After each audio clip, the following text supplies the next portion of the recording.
All right, class, time for our vocabulary lesson. Now, before I get started, I need to correct something that I said yesterday. So, my best friend is a police officer, and she watched my video yesterday, and she told me I gave you guys some of the wrong information. So, let me get it right for y'all. So, yesterday I said a verdict is when the judge tells you how long you're going to be in jail. I was wrong. That's called a sentencing. So the verdict is when you find out if you're guilty or not guilty when you go to court. Sentencing is when you figure out how long you're going to jail for. So shout out to my best friend for helping us figure that out together. Remember, you can always learn something new because your teacher gets stuff wrong all the time. All right, so today we're working on multiple meaning words. So we're going to start with, what do you think I mean when I say multiple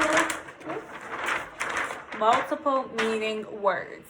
What do I mean by multiple meaning words? I want you guys to take about 10 to 15 seconds to think about it before I tell you the answer. Multiple meaning words.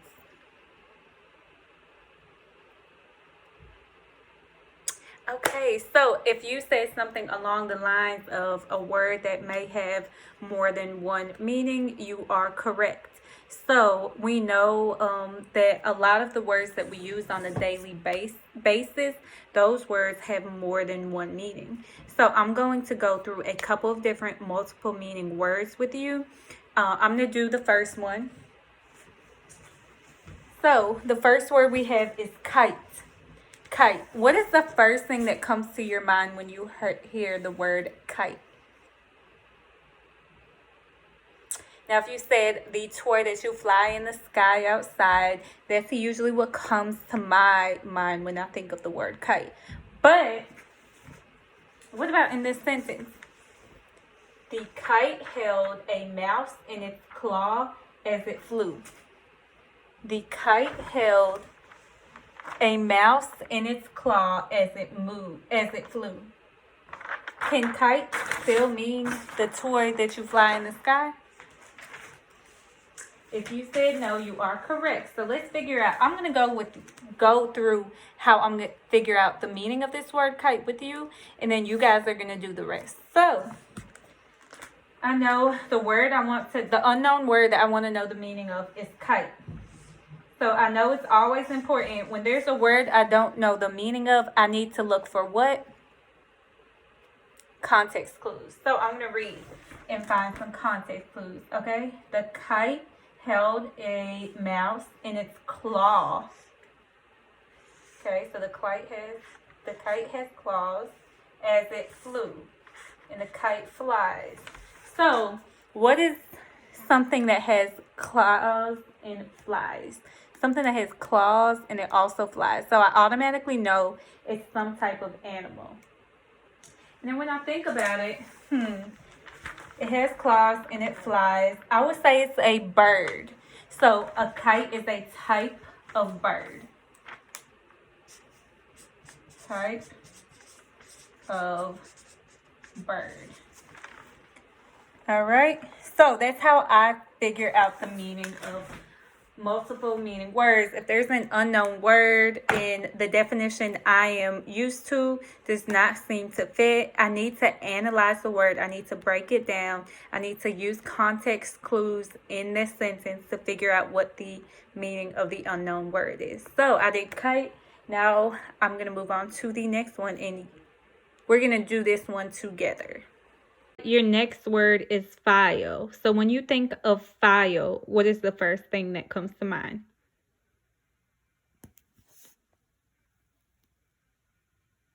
Okay, if you said something like, somewhere that you put paperwork, something like that, that's what most people think when they first think of the word file. But what about this sentence? A file of English soldiers had ridden out from Perth. A file of English soldiers had ridden out from Perth. Based on the way that the word file is used in this sentence, we know that it cannot mean somewhere that you put some papers, right? So let's think about another way that you hear the word file used in school all the time. Think about something that your teachers say that uses the word file. Okay, have you heard a teacher tell students to get in a single file line? All right, so what does file mean? Based on that, on your knowledge of getting in a single file line, what does a file of English soldiers had written out from Perth? What does the word file mean? Okay, if you say anything along the lines of a group of people lined up in a straight line, you are correct. That is what file means as it is used in this sentence. Next word is pound. What is the first thing that comes to mind when you hear the word pound? Think about it for about 10 seconds.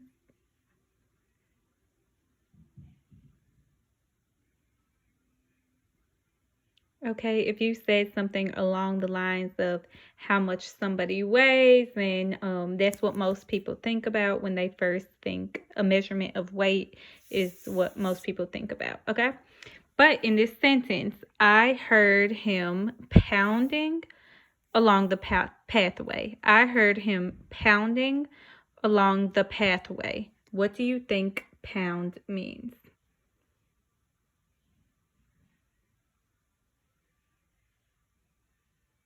Okay, so you're hearing it. So if you're hearing it and he's along the pathway, it's probably loud, right? I heard him pounding. So if you said something along the line of making a loud noise, maybe stomping, you are on the right line. So perfect. What is the first thing that comes to mind when you hear the word root? Take about 10 seconds to think about it.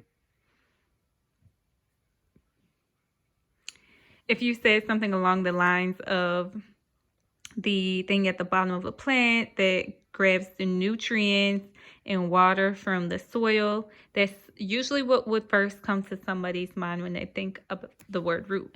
But let's look at this sentence.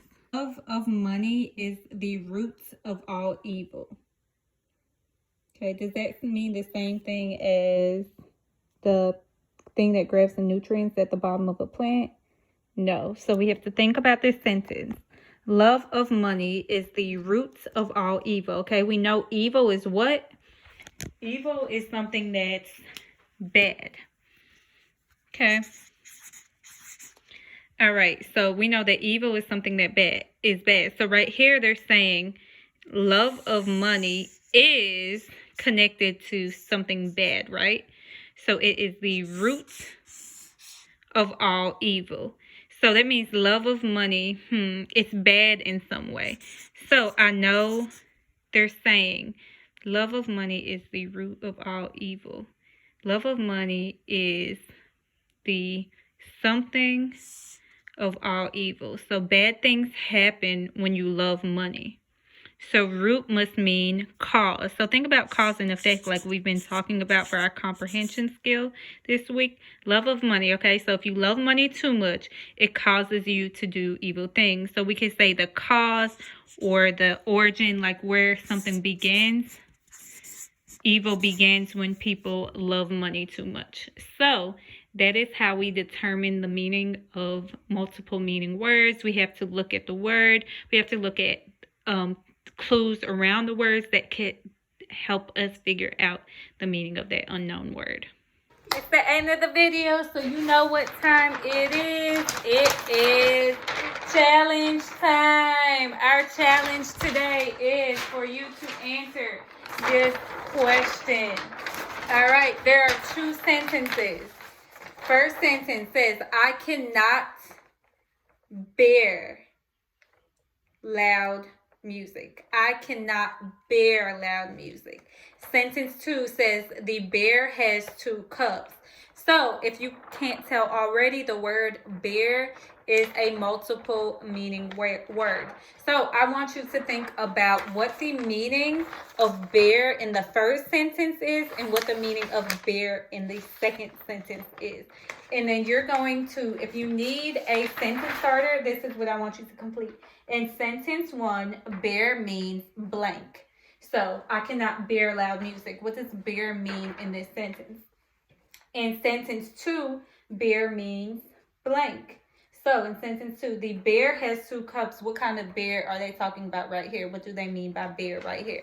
So I'm going to take a picture of this and add it to the end of the video so you can pause it and look at it, fill it out, comment your answer below. If you can't comment below, send it to me on Instagram or send it to me on TikTok so you can get your name in the drawing.